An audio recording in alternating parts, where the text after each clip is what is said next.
হযরত আবু হুরায়রা বর্ণনা করেছেন, আল্লাহ তাআলা বিচার কাজ শেষ করার পর লা ইলাহা ইল্লাল্লাহর সাক্ষ্যদাতাদেরকে জাহান্নাম থেকে বের করার ইচ্ছা করবেন এবং ফেরেশতাদেরকে আদেশ করবেন তাদের বের করে আনতে।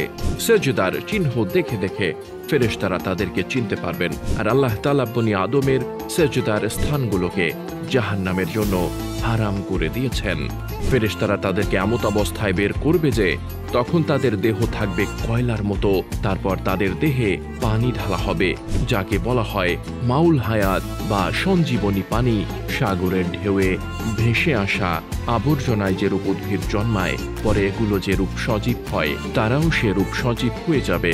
এ সময় জাহান্নামের দিকে মুখ করে এক ব্যক্তি দাঁড়িয়ে থাকবে আর বলবে, হে প্রভু, জাহান্নামের লু হাওয়া আমাকে ঝলসে দিয়েছে, এর জ্বলন্ত আঙ্গার আমাকে জ্বালিয়ে দিয়েছে, সুতরাং তুমি আমার চেহারাটাকে জাহান্নামের দিক থেকে ঘুরিয়ে দাও। এভাবে সে আল্লাহ তাআলাকে ডাকতে থাকবে। তখন আল্লাহ তাআলা বলবেন, আমি যদি তোমাকে এটি দিয়ে দেই তবে তুমি অন্যটির প্রার্থনা করবে। লোকটি বলবে, না, তোমার ইজ্জতের কসম, আল্লাহ, আর অন্য কিছু চাইব না। তার চেহারা জাহান্নামের দিক থেকে ঘুরিয়ে দেওয়া হবে।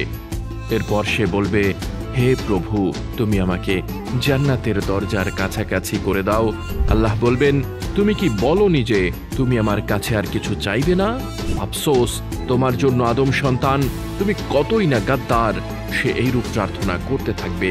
তখন আল্লাহ বলবেন, আমি যদি তোমাকে এটি দিয়ে দেই তবে তুমি অন্য আরেকটি আমার কাছে দাবি করবে। লোকটি বলবে, না, তোমার ইজ্জতের কসম, আল্লাহ, অন্য কিছু আর চাইব না। তখন সে আল্লাহ তাআলার সঙ্গে এ মর্মে ওয়াদা করবে যে সে আর কিছুই চাইবে না। তখন আল্লাহ তাআলা তাকে জান্নাতের দরজার কাছাকাছি করবেন। সে যখন জান্নাতের মধ্যস্থিত নিয়ামতগুলো দেখতে পাবে, তখন আল্লাহ যতক্ষণ চাইবেন ততক্ষণ সে চুপ করে থাকবে। এরপরই সে বলতে থাকবে, হে প্রভু, তুমি আমাকে জান্নাতে প্রবেশ করাও। তখন আল্লাহ বলবেন, তুমি কি বলনি যে তুমি আর কিছু চাইবে না? আফসোস তোমার জন্য, হে আদম সন্তান, তুমি কতই না গাদ্দার। লোকটি বলবে, হে প্রভু, তুমি আমাকে তোমার সৃষ্টি জীবের মাঝে সবচেয়ে হতভাগ্য করো না। এভাবে সে প্রার্থনা করতে থাকবে। পরিশেষে আল্লাহ তাআলা হেসে ফেলবেন। আর আল্লাহ তাআলা যখন হেসে ফেলবেন তখন তাকে জান্নাতে প্রবেশের অনুমতি দিয়ে দেবেন। এরপর যখন সে জান্নাতে প্রবেশ করবে তখন তাকে বলা হবে, তোমার যা ইচ্ছে হয় আমার কাছে চাও। সে বিভিন্ন আবেদন করবে, এমনকি এক সময় তার আকাঙ্ক্ষা শেষ হয়ে যাবে। তখন আল্লাহ তাআলা বলবেন, এগুলো তোমার। হযরত আবু হুরায়রা রাদিয়াল্লাহু তাআলা আনহু বলেন, ওই লোকটি হচ্ছে সর্বশেষে জান্নাতে প্রবেশকারী লোক। এ কারণেই মানুষের উচিত মহান রবের রহমত থেকে নিরাশ না হওয়া। আল্লাহ তাআলা আশাবাদীদের এভাবেই রহমত দান করবেন, জান্নাত দান করবেন।